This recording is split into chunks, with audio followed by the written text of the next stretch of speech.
Most people consume content about growth and never actually grow. They read the posts, they watch the videos, they collect the motivation, and then go back to the same life. The same patterns, same excuses, same version of themselves. And this isn't it. The MindForge podcast exists for people who are serious about the mental work, the discipline, the identity, the hard internal stuff that nobody talks about honestly. And this podcast exists to go even deeper. Every episode, we take what's on the page and we crack it open. The stories behind it, the science underneath it, the application you can actually use. If you're looking for hype, you're in the wrong place. If you're looking to be challenged, to think harder, to leave every episode a little more clear on who you're becoming and what it's going to take, you're exactly where you need to be. I'm Caden Floyd. This is MindForge Podcast, brought to you by Warrior X Training. Let's get to work.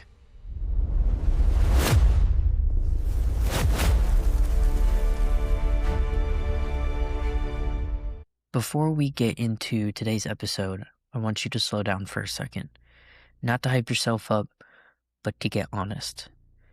Last week, I asked you to look at 4 areas of your life and ask one simple question. Is this filling me up or is it draining me? You didn't have to work hard to feel the answer because it was already there. In the quiet moment after you put your phone down or after a conversation that left you feeling a little less like yourself. Because that feeling is information.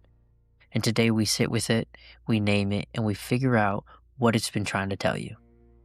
So get something to write with and keep your finger near the pause button. I literally mean that. Stop the audio after each section. Do the work. Then come back when you're ready. If you listen straight through without stopping, you'll get to the end with a lot of information and nothing changed. This episode is meant to be worked, not just heard.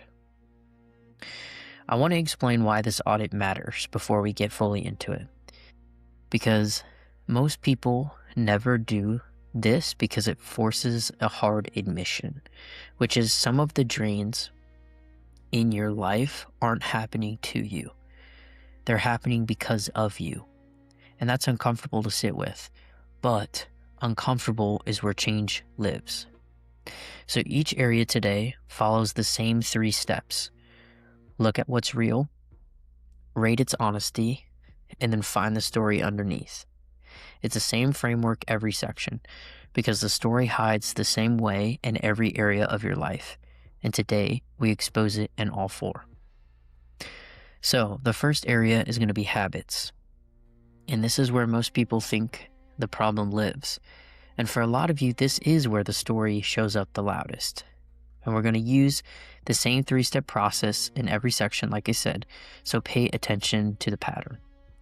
The first step is going to be look at what's real. Write down your actual daily habits. Not the ones that you plan to start, but the ones you actually run. Your morning routine, your workouts, your evening routine. What you reach for when you're stressed. The real sequence, and be specific. Now, once you have that down, your second step is to rate each one. Put a plus or a minus next to every habit. A plus means it's filling you up and building the person you're becoming. And the minus means that it's draining you or voting against that person. Don't overthink it because you already know in your gut. Now, the third step is going to be find the story in the minuses. So look at where the minuses and the minus habits keep breaking down. Is it the same time, maybe the same trigger, same excuse behind it? But pick one habit that you've started and you stopped more than twice. And write down the exact sentence that runs through your head right before you quit. Because that sentence is the story. Maybe it sounds like, I always quit when it gets hard. Or I deserve to tune out after a stressful day. That's not a verdict, it's a pattern. And patterns can be broken once you see them clearly enough to name them. Because your habits don't fail at random. They fail exactly where your story tells them to. So pause here, get your habits written down, and then come back. The second area that we're going to talk about is relationships. Now, this one is harder because we attach emotion to people in a way we don't attach emotions to routines.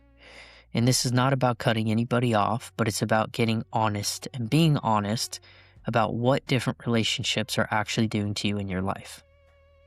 So same filter as before, right? We're going to look at what's real. So write down the 5 people that you spend the most time with. Include family, coworkers, whoever has consistent access to your time and energy. If they're in your life daily or weekly, they're on the list. Now rate each one. So after a typical interaction, not the best day, right, but a normal day with this person, how do you consistently feel walking away? Do you feel energized and called forward? Or do you feel drained and smaller? That's the plus and minus here. And this isn't about love or history with the person, but it's about what's happening and what happens to you when you're with this person. So once you have the plus and minuses for that list, I want you to find the story. So for each minus, ask, what am I telling myself about why this relationship has to stay exactly as it is? And maybe it sounds something like this. We've been friends since high school. I just can't walk away. Or they don't mean to be negative. That's just how they are. But write the real answer down to that question. And what I want you to do is actually flip it to look at this from this perspective. Who are the people that fill you up? The ones you keep meaning to reach out, but you don't. Write down why you're not investing in those relationships, because that is a story too. The relationship that keeps you small doesn't have to be toxic. It just has to consistently pull you back. And I want you to notice the pull. So pause if you need to, get your relationships written down, and then we'll move on to area 3. So the third area here is going to be content.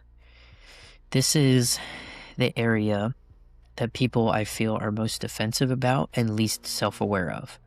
And I'm not telling you what you're allowed to watch or listen to, but I'm asking you to look honestly at what it's doing to your mind. Look at what's real here. Pull up your screen time data right now.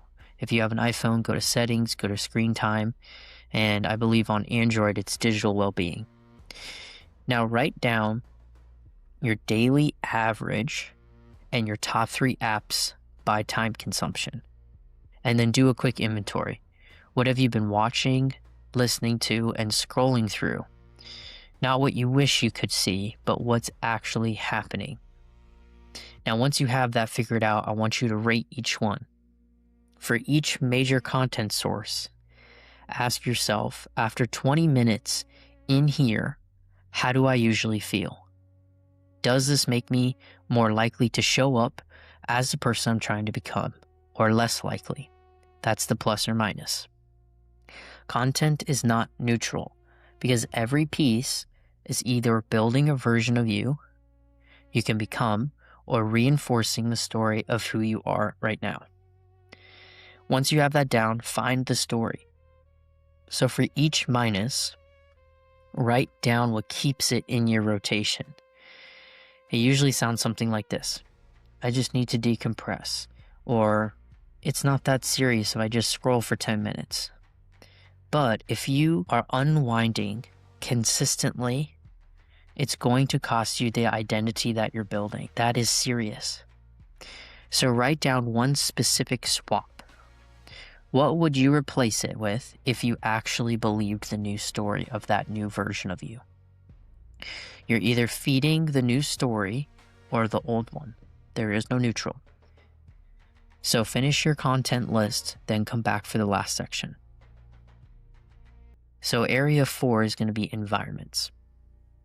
This is the one that's going to tie everything else together. Your environment is always voting before you've even made a conscious choice. And it makes or breaks every other area of this audit. So let's look at what's real here. Write down every space where your time actually lives. Maybe that's your home, workspace, your car, gym, places that you go regularly. Social spaces like the group chats that you're active in, the circles that you run in, the people you go out with, the situations you keep showing up to. And be specific. Don't summarize this stuff. Now, once you have that figured out, you're going to rate each one. When you're in that space, do you feel capable and expanded, like the version of you you're becoming has room to breathe? Or do you feel smaller and stuck, like the old version of you is getting confirmed? That's your plus or minus. And you already know which one is which. So now I want you to find the story within the environments. So for each minus, I want you to ask this question. What am I telling myself about why I can't change this? Maybe it sounds something like this. This is just where I am right now. Or when the timing is right, I'll make the move. Write it down. Once you have that written down, write this. The timing doesn't get right on its own. You make it right by deciding that who you're becoming demands something different and building toward it one decision at a time. You will not consistently outgrow an environment built to keep you where you are.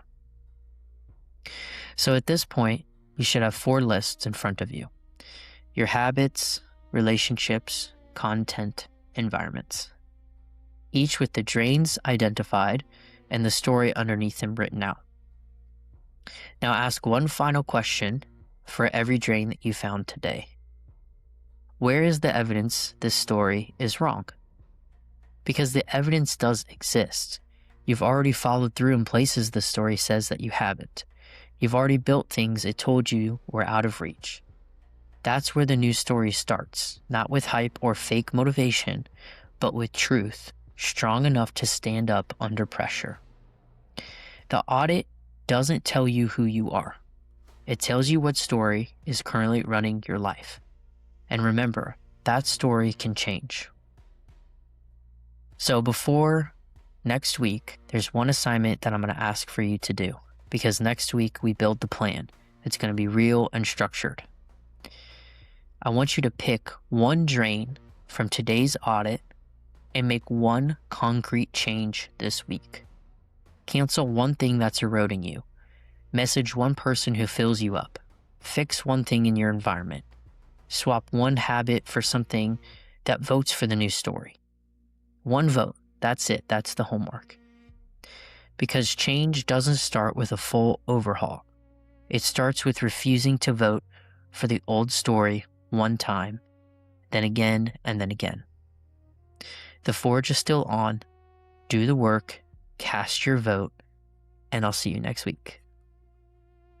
That's a wrap on today's episode.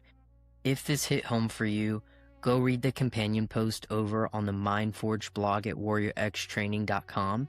That's where it all starts. Every episode lives inside one of those posts, so if you want the full picture, that's where you go. Follow the show, share it with someone who needs it, and I'll see you back here next week. I'm Caden Floyd. Stay in the forge.